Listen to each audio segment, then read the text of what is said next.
Good morning, good afternoon, or good evening, depending on your time zone, and welcome to Moral Compass 101. As always, uh, it is my humble prayer that you have had a good fortnight. It has been 2 weeks since our last topic. Uh, Mine has been a bit challenging after losing my nephew, uh, who we laid to rest last Saturday. Nonetheless, the grace of God has been sufficient, and His mercies have continued to be abundant in our today's life. Uh, Having said that, I will kindly invite everyone who is yet to subscribe to Moral Compass 101 to please subscribe. And for the viewers, please continue sharing my videos so that we can continue spreading this knowledge. And please continue liking and sharing, as well as commenting, so that we can interact collectively. In our last topic, I talked about radical accountability, where we said that it's one aspect of self-integrity that's akin to being in charge of your actions, your emotions, and your decisions. If you're new to this channel, we have been talking about a human being as a present tense, who is in an infinite trajectory of becoming as a present continuous tense or a present progressive tense. And today we continue on the same, a new topic, and the topic of the day is self-sacrifice. Self-sacrifice.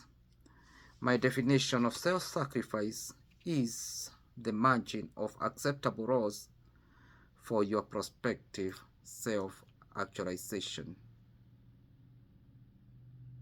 Self-actualization is the end prospect of your becoming. In order to become a prospective self, you must sacrifice the comfort of your current self.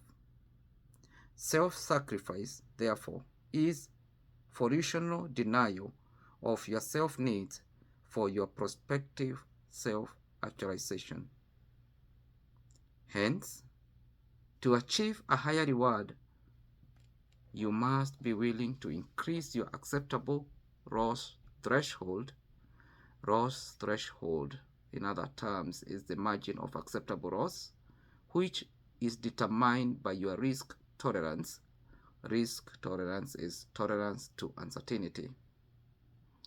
And a while back, that one correlates with one of the quotes I did, that if you avoid the pain of sacrifice, you can never avoid the pain of failure.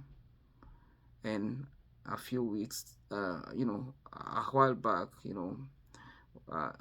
when we were talking about faith, I said that you must be willing to lose in order to gain. That's an oxymoron, that's paradoxical in nature, but it's applicable.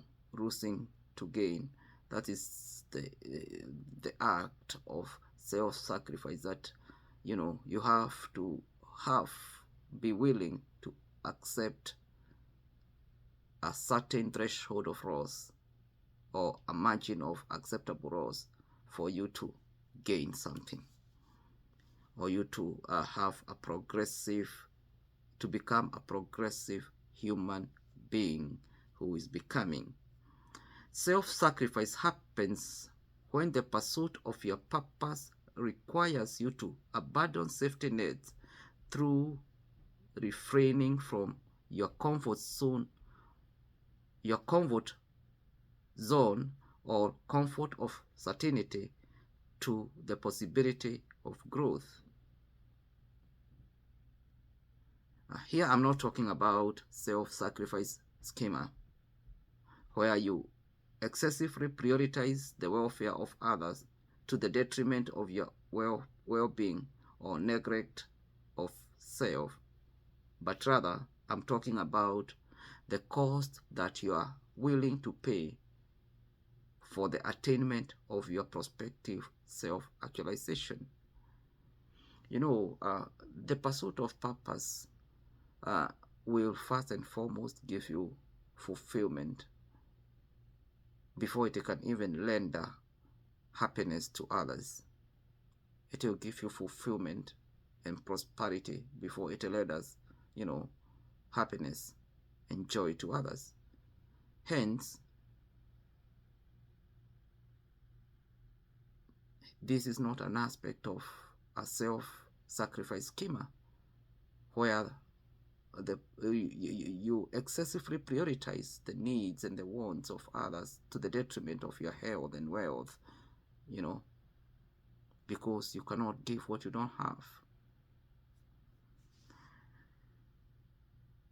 When you refrain from your comfort of certainty or your comfort zone in favor of tolerance of uncertainty, you will be weighing the utility of future against the sunk costs of the past. That any time you make this deliberate choice of self-sacrifice, you'll be weighing between your present comfort and your prospective future, and having the will to abandon the sunk cost of the past. These sunk costs of the past are the things that you have incurred in your past life, and you cannot do anything about them. You have to accept and move on. Hence, you must consider the cost-benefit analysis of your self-sacrifice for personal transformation. So, is the move worth the sacrifice? If the value of your potential self exceeds the cost of the old or present self, your sacrifice is deemed rational. I'll repeat that statement. If the value of your potential self exceeds the cost of the old or present self, your sacrifice is deemed rational. 3 things to consider on matters self-sacrifice. Because, just like I said, if your potential of self exceeds the cost of your old self, that move is important. It's rational. It's a rational decision. So these are 3 things in matters of self-sacrifice. 1, the cost of old self. This is not just the price of change. It also includes the sunk cost fallacy that continues to hold you in mediocrity. And everybody has some burdens of the past. We are still working, on our present because of the future. But are we willing to abandon the sunk cost fallacy for the sake of our future? The comfort of familiarity tends to serve human beings to a point of redundancy, where becoming is impeded simply because we have already invested time, money, and emotions into these comforts. This cost, the sunk cost of our, in our lives, tends to hold us captive to a point of mediocrity. simply because we invested time, we invested our resources, and even our emotions. But we have also to accept that bygones are bygones.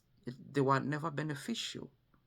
We did not reap any benefit in these investments of our time, money, and emotions, hence making a very, very, very demanding decision of moving on from our comfort zone.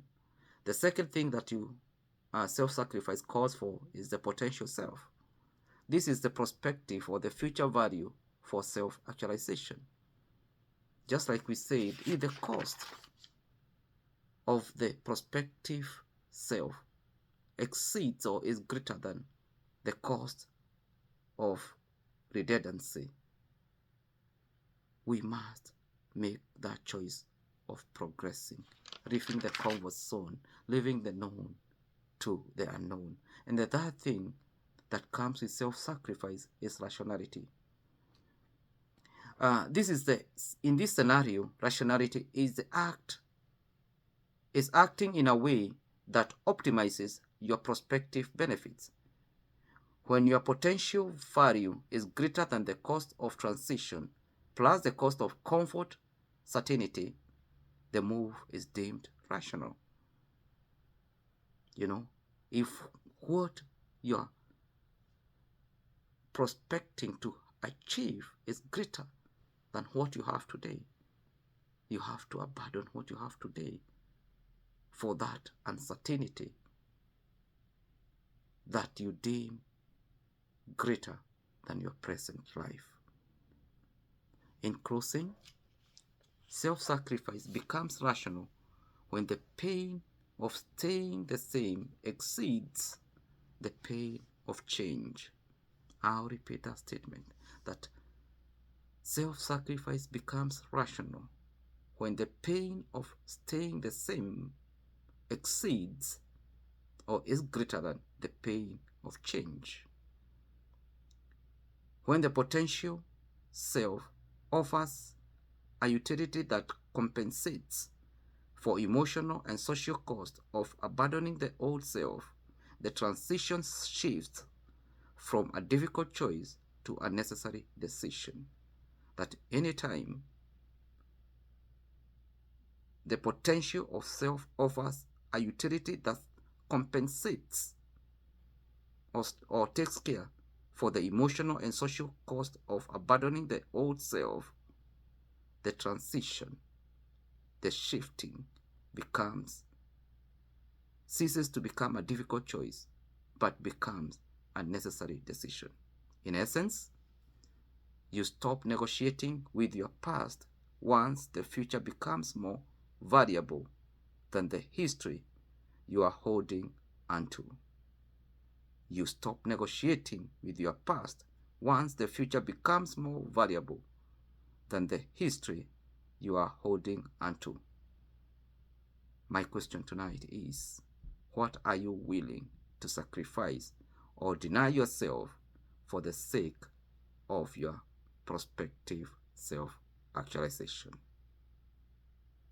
Until next time, please stay safe and try self-sacrifice for your prospective self-actualization. Blessings and shalom.